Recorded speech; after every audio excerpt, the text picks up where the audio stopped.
वज़ीर-ए-आज़म नरेंद्र मोदी आज वाराणसी का दौरा करेंगे। 1583 करोड़ रुपए मालियत के मुतअद्दिद तरक्याती मंसूबों का इफ्तिताह और संग बुनियाद रखेंगे। वज़ीर-ए-आज़म एक आम इजलास से खिताब भी करेंगे। आइंदा साल उत्तर प्रदेश में असेंबली इंतखाबात होने हैं।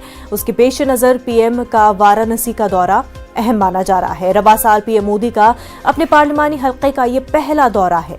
वज़ीर-ए-आज़म बनारस हिंदू यूनिवर्सिटी में 100 बिस्तरों वाली MCH विंग समेत मुख्तलिफ अवामी मंसूबों और कामों का इफ्तिताह भी करेंगे।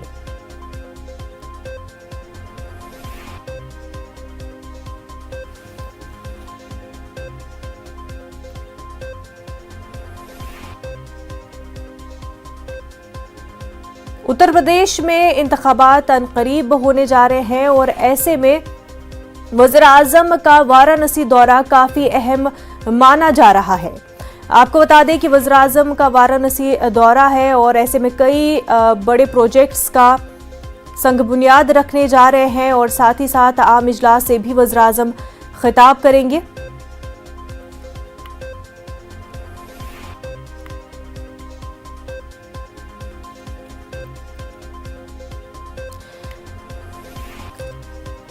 वज़ीर-ए-आज़म नरेंद्र मोदी आज वाराणसी का दौरा करेंगे। आपको बता दें कि 1583 करोड़ रुपए मालियत के मुतअद्दिद तरक्याती मंसूबों का इफ्तिताह करने जा रहे हैं।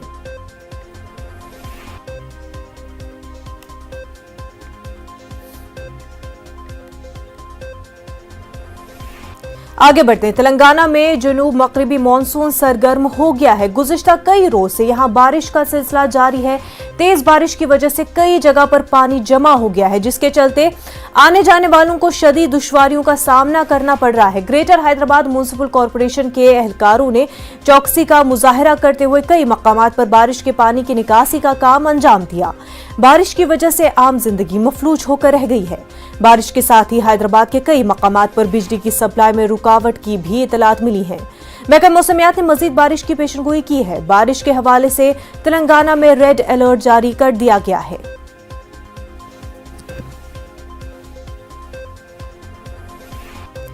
हमारे नुमाइंदे संजय तिवारी इस वक्त हमारे साथ जुड़ चुके। संजय, हैदराबाद में बारिश के हवाले से रेड अलर्ट जारी कर दिया गया है। बिल्कुल मुनज़्ज़ा, अगले 24 घंटे जो है वो तेलंगाना में जो कई इलाकों में भारी और बहुत भारी बारिश होने की संभावना जताई गई है, क्योंकि एक्चुअली हैदराबाद के ऊपर अपर साइक्लोनिक सर्कल बन गया है और वो साइक्लोनिक सर्कल की वजह से ही ये सारा जो है तेज बारिश हो रही है। हैदराबाद और उसके आसपास के कई जिलों में तेज बारिश हो रही है और ये डिफरेंट मतलब कहीं आइसोलेटेड प्लेसेस पर बारिश हो रही है। और अभी ये जो अगले 24 घंटे के लिए बताया गया है कि ये जो साइक्लोनिक सर्कल है ये वेस्ट की तरफ को मूव कर रहा है, यानी फिर कुछ आज उम्मीद की जा सकती है कि कल तक हमको हैदराबाद के एरिया को राहत मिल जाएगी, लेकिन ये विकाराबाद और बाकी मेदक डिस्ट्रिक्ट में कल बारिश होगी। रात भर जो बारिश हुई है, मतलब मैं आपको बताऊं कि कई जो निचले इलाके हैं वहाँ पानी भर गया है। हालांकि अब वो बारिश सुबह 3:30 बजे के बाद से बारिश बंद है, तो उसकी वजह से अब धीरे धीरे पानी निकल रहा है। लेकिन निचले इलाकों में जहाँ पानी घुस गया है, वहाँ जहाँ निकासी की समस्या है, वहाँ अभी भी पानी भरा हुआ है। बेगमपेट के कुछ इलाके हैं, वो पुराने शहर के कुछ इलाके हैं। मैं आपको बताऊं कि बेगमपेट एयरपोर्ट पर 68% बारिश रिकॉर्ड की गई है और ये जो हैवी बारिश हुई है, डाउनफॉल हुआ है, उसकी वजह से कई इलाकों में पानी भरा हुआ है। जी मुनज़्ज़ा, वहीं कई जगहों पर बिजली की कटौती के हवाले से भी परेशानी हुई है। बिल्कुल मुनज़्ज़ा, जहाँ बहुत ज्यादा बढ़ जाता है और इस तरह की सिचुएशन होती है, वहाँ जो है वो पावर किसी तरह का कोई प्रॉब्लम ना क्रिएट हो जाए, इसलिए पावर कट भी कर दिया जाता है और कई जगह डैमेजेस हुए हैं, जैसे इलेक्ट्रिक पोल हैं वो गिर गए हैं। तो इस सब वजह से जो है वो कई इलाकों में बिजली की कटौती है। लेकिन वो जो तेलंगाना इलेक्ट्रिसिटी डिस्ट्रीब्यूशन बोर्ड कहना है कि वो जल्दी से जल्दी इस पूरे चीज को हालात को ठीक कर देंगे। लेकिन फिलहाल जो है एहतियातन कई इलाकों में बिजली की कटौती की गई है, वो पानी की भराव, जल भराव की वजह से। लेकिन जैसे कि हैदराबाद में अभी जो अपर एयर साइक्लोनिक सर्किल है वो जी। शिफ्ट हो जाएगा यहाँ से, तो बारिश की जो गति है वो कम हो जाएगी और उसकी बाद जो है अगले 24 घंटे में लोगों को राहत मिलने की उम्मीद है। जी बिल्कुल संजय, बेहद शुक्रिया आपका। वहीं बिहार के कई अजला में सैलाब का कहर जारी है। मुजफ्फरपुर के बूढ़ी गंडक नदी खतरे के निशान से ऊपर है, जिसकी वजह से कई गांवों में सैलाब की सी कैफियत है। मुतादिद गांव पानी में डूब गए हैं। खाने पीने और दीगर जरूरी लवाजमात की किल्लत की वजह से लोग नकल मकानी पर मजबूर हो गए हैं। एसडीआरएफ की टीम इन इलाकों की निगरानी कर रही है।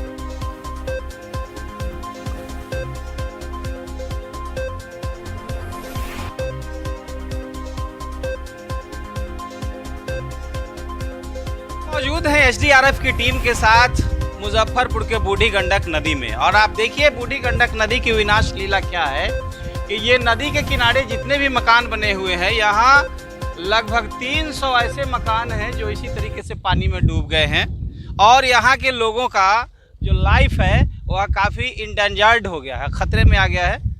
उन्हीं के रेस्क्यू के लिए एसडीआरएफ की टीम बनाई गई है। पदाधिकारी हमारे साथ है। क्या कुछ कैसे प्राथमिकताएं होती है आपको बचाने की सूचना पर? बाढ़ जैसे हालात में प्रशासन द्वारा सूचना मिलता है कि इस इलाके में पानी घुस गया है और जो ग्रामीण है वो अस्त व्यस्त हो रहे हैं, तो उनको निकालना निहायत ही ज़रूरी होता है। उसमें से सबसे पहले जो बुजुर्ग हैं और जो प्रेग्नेंट महिला है, गर्भवती महिला है, उनको सबसे पहले प्राथमिकता दिया जाता है। उसके बाद बच्चों को, फिर बाकी बुजुर्ग को लाया जाता है। इस सभी को साथ प्राथमिकता के साथ उनको निकाला जाता है और सुरक्षित स्थान पर पहुंचाया जाता है, ऊंचे जगह पे, जहां पे कि उनको सरकार की हर प्रकार की सुविधा मिल सके, उन जगह पर पहुंचाया जाता है। अभी हम लोग बूढ़ी गंडक नदी में जिस इलाके में घूम रहे हैं, तो क्या है यहाँ, क्या हालात है? आप लोग तो सर्वे किए हैं। यहाँ पे कई घर या गांव बोला जाए जो कि पूरा माना जाए कि 1 मंजिल तक जो है ना वो डूब चुका है, और जो घर वाले हैं वो जिनके पास छत है, ऊपर वाले छत पे, या कुछ लोग खुले में ही जीवन अपना बसर कर रहे हैं। ग्रामीण पहले ही सुरक्षित जगह पे पहुंच चुका है। प्रशासन के तरफ से या हमारे द्वारा नहीं कुछ सुरक्षित स्थानों पे पहुंचाया गया, इसलिए कि वो खुद ही सुरक्षित जगह पर पहुंच गया है। उनको पहले से मालूम है कि यदि पानी आता है, वो पूरा जागरूक हैं, वो लोग पूरी तरह से जागरूक हैं, और पानी जो देखता है बढ़ता है तो अपने सुरक्षित जगह पे पहुंच जाते हैं। लेकिन फिर भी अलर्ट है आप लोग? हम लोग अलर्ट हैं, 24 घंटा अलर्ट हैं। जब भी सूचना मिलेगा, हमारी पास 8 बोट है और तैयार है। 2 पिकअप वाहन पे 2 बोट, 2 बोट दोनों पिकअप पर तैयार है, और 2 स्कॉर्पियो भी तैयार है जवान बैठने के लिए, ताकि तत्काल उस जगह पे पहुंचा जाए। तो एसडीआरएफ के जवान, ये मंडल जी थे, इन्होंने बताया। आप देखिए ये पीछे जितने भी मकान हैं, ये जितने भी पक्के मकान हैं, कुछ झोपड़ियाँ हैं, ये तमाम नदी में डूबे हुए हैं। ये है त्रासदी की स्थिति, और उन्हें राहत दिलाने के लिए एसडीआरएफ की टीम लगातार दिन रात मेहनत कर रही है। सुधीर कुमार, न्यूज़ 18, मुजफ्फरपुर। मुंबई में आज से हामला खवातीन को भी टीका लगाया जाएगा। महाराष्ट्र मुल्क की पहली रियासत है जहां हामला खवातीन भी टीकाकारी मुहिम में शामिल हो रही है। बीएमसी के जरिए मुंबई में आज हामला खवातीन को टीका लगाया जाएगा, जिसके लिए मुंबई के 35 मुख्तलिफ इलाकों में मखसूस वैक्सीन सेंटर बनाए गए हैं, और इसके लिए मेडिकल स्टाफ को खुसूसी ट्रेनिंग भी दी गई है।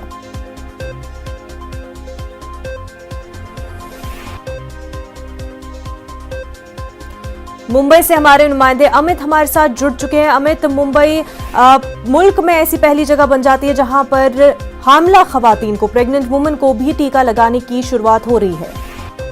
देखिए, निश्चित तौर पे आज से गर्भवती महिलाओं के टीकाकरण अभियान की शुरुआत की जा रही है। केंद्रीय स्वास्थ्य विभाग की सिफारिश के आधार पर बीएमसी ने गर्भवती के टीकाकरण की तैयारी कर ली है, और शहर के 35 केंद्रों पर इसके लिए विशेष इंतजाम किए गए हैं। बीएमसी अतिरिक्त आयुक्त सुरेश ककानी के अनुसार सभी गर्भवती महिलाएं कोविड-19 विरोधी टीका लगवा सकती हैं। जो महिला रोग से संक्रमित हो चुकी हैं, वे भी 12 सप्ताह के बाद टीका ले सकती हैं, और सेंटर पे आने वाली इस महिलाओं की काउंसलिंग के लिए डॉक्टरों और स्वास्थ्य कर्मियों को प्रशिक्षित किया जा चुका है। आरोग्य विभाग के अनुसार रोग की चपेट में आने का खतरा अन्य महिलाओं की तुलना गर्भवती महिलाओं को अधिक होता है, और कोरोना से ग्रसित महिलाओं की समय से पहले डिलीवरी की आशंका अधिक होती है। और मैं आपको बताऊं कि किन किन जगहों पर ये टीकाकरण होगा गर्भवती महिलाओं का।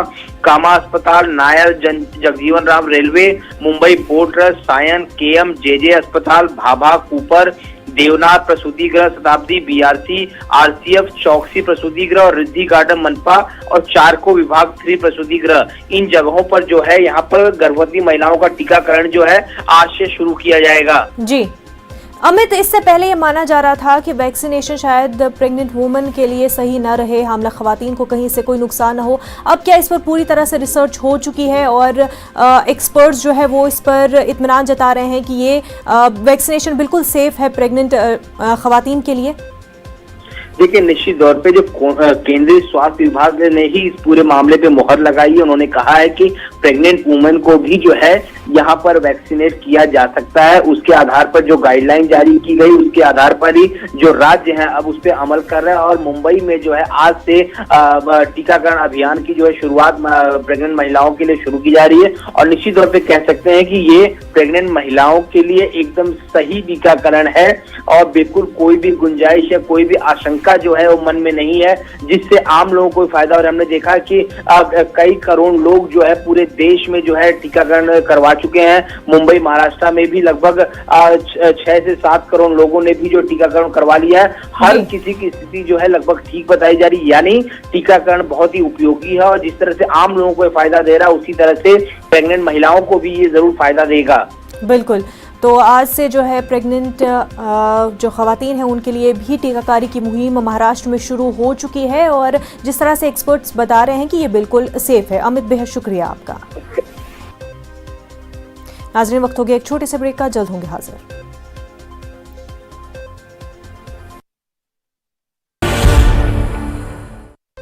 ब्रेक के बाद आपका खैर मकदम है। मुंबई हाई कोर्ट ने तबसरा करते हुए कहा कि मुसलमानों पर होने वाले जुल्म और ज्यादती के ताल्लुक से नुक्कड़ पर बैठकर गुफ्तगू करना कोई जुर्म नहीं है।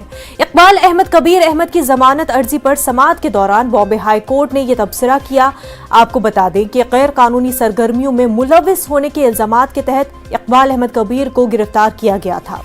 जस्टिस एस शिंदे ने अपने तबसरे में कहा कि इस तरह की गुफ्तगू करना कोई जुर्म नहीं। छोटे शहरों में लोग अक्सर नुक्कड़ पर बैठकर गली से लेकर दिल्ली तक की सियासत, डोनाल्ड ट्रंप से लेकर जो बाइडेन तक के बारे में गुफ्तगू करते हैं।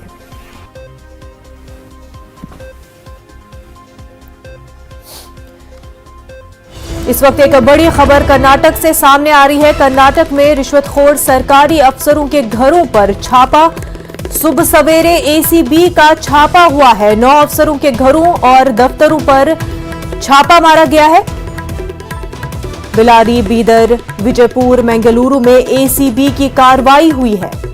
एंटी करप्शन ब्यूरो के तकरीबन 300 एहलकार छानबीन कर रहे हैं। बदनवानियों के इल्जामात में घिरे अफसरों के घरों की छानबीन की जा रही है। काफी अहम खबर कर्नाटक से आपको बता रहे हैं।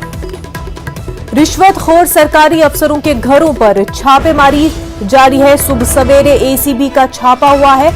9 अफसरों के घरों और दफ्तरों पर छापेमारी हुई है। बेंगलुरु, बिलारी, बीदर, विजयपुर, वहीं बेंगलुरु में भी एसीबी ने कार्रवाई की है। एंटी करप्शन ब्यूरो के तकरीबन 300 एहलकार छानबीन कर रहे हैं। बदनवानियों के इल्जामात में घिरे अफसरों के घरों की छानबीन की जा रही है।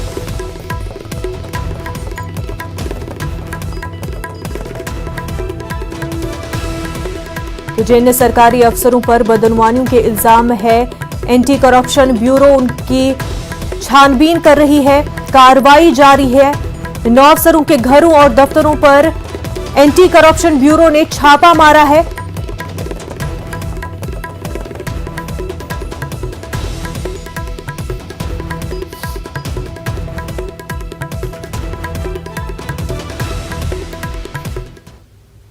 आगे बढ़ते हैं। फौज श्रीनगर में आज स्वर्णिम विजय वर्ष 1971 जंग के सिलसिले में श्रीनगर में एक प्रोग्राम मुनक्किद कर रही है।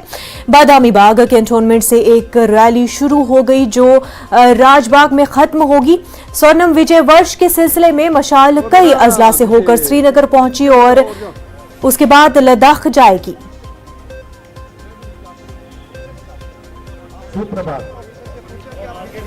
अब मैं वर्ष 1971 की लड़ाई की स्वर्ण जयंती के शुभ अवसर पर आप सभी मेहमानों का बादामी बराह रास्त आप तस्वीरें देख सकते हैं। हार्दिक स्वागत करता हूं।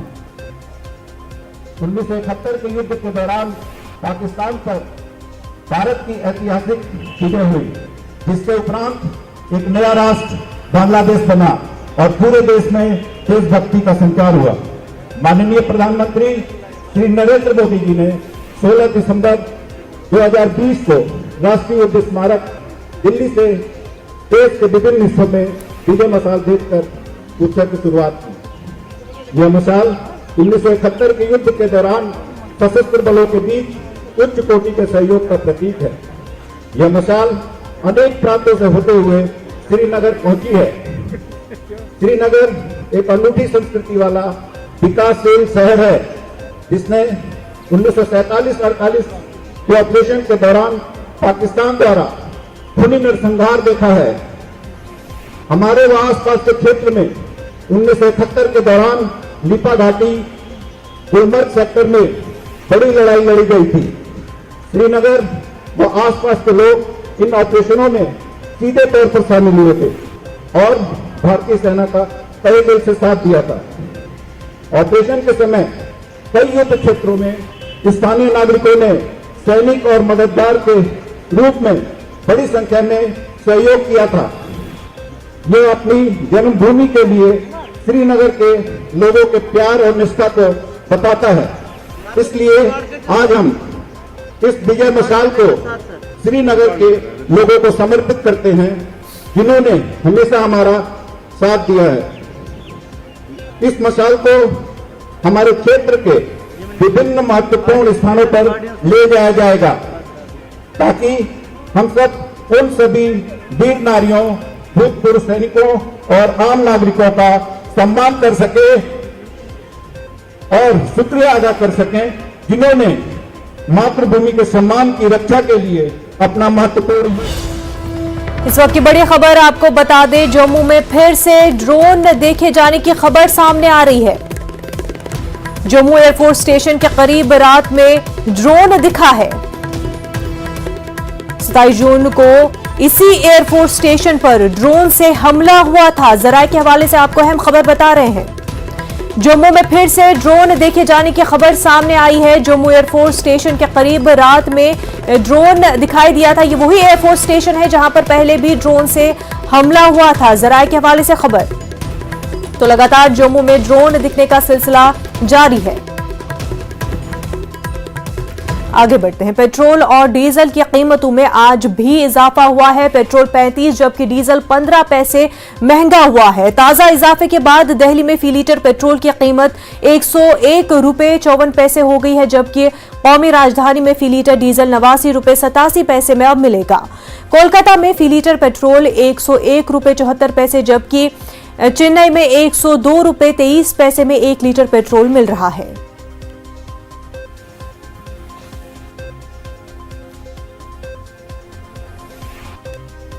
दिल्ली से हमारे नुमाइंदे पवन गौड़ इस वक्त हमारे साथ जुड़ चुके हैं। पवन, लगातार पेट्रोल और डीजल की कीमतों में इजाफा हुआ है। जहां पर नई कैबिनेट आई थी, नए मिनिस्टर्स आए थे, ये माना जा रहा था शायद कुछ चेंज आए, लेकिन लगातार पेट्रोल डीजल की कीमतों में इजाफा हो रहा है। देखिए मुरज्जा, जिस तरह से सरकार पहले भी कह चुकी है, क्योंकि जो पेट्रोल की जो कंपनियां हैं वो डीजल पेट्रोल के भाव जो है बाजार के भाव के हिसाब से तय होते हैं, तो क्रूड ऑयल की कीमतों में लगातार बढ़ोतरी हो रही है। सरकार का कहना है उसके चलते एक लगातार बढ़ती जा रही है। अगर आज की बात करें तो दिल्ली के अंदर 35 पैसे की बढ़ोतरी पेट्रोल के दामों में हुई है और 15 पैसे की बढ़ोतरी जो है वो डीजल के दामों में है। अगर पेट्रोल की अगर रेट की बात करें तो 101 रुपए 54 पैसे की दर पर दिल्ली में बिक रहा है और डीजल की बात करें तो 89 रुपए 87 पैसे की दर पर दिल्ली में बिक रहा है। तो लगातार दिन ब दिन डीजल और पेट्रोल के दाम बढ़ते जा रहे हैं। उसका सीधा असर आम आदमी की जेब पर पड़ रहा है। लगातार चाहे वो सब्जियों की बात हो या वो खाद्यान्न की बात हो या वो दूध की बात हो या अन्य चीजों की बात हो, लगातार उनके दाम सीधे सीधे बढ़ते जा रहे हैं, क्योंकि ट्रांसपोर्टेशन का जो खर्चा होता है उस पर पेट्रोल डीजल का बहुत ज्यादा इफेक्ट होता है। उसके चलते सभी चीजों की जो रेट है वो लगातार बढ़ रहे हैं। महंगाई लगातार जो आम आदमी की कमर है उसको पड़ रही है। बिल्कुल पवन, जहां पेट्रोल डीजल की कीमतें बढ़ती है तो वहीं जरूरी अशिया की कीमतें भी बढ़ जाती हैं और ऐसे में आम आदमी पर बोझ और भी ज्यादा बढ़ जाता है। बेहद शुक्रिया पवन। कोरोना वबा के दौरान बाहमी इमदाद और इन्हिसार का जज्बा मुस्तहकम हुआ है। मुल्क इस वबा से मुत्तहिद होकर मुकाबला कर रहा है। टीकाकारी के ऐलान के बाद हम बेहतर ताउन करें, जिससे हम कोरोना को मात देने की जानिब कदम बढ़ा सके। नेटवर्क 18 इस मुहिम में हर कदम पर आपके साथ रहेगा। जब तक सभी महफूज नहीं, तब तक कोई भी महफूज नहीं रहेगा। इसी सोच की बुनियाद पर हमारी मुहिम संजीवनी का मकसद ये यकीनी बनाना है कि वैक्सीन पाना सभी हिंदुस्तानियों का हक है।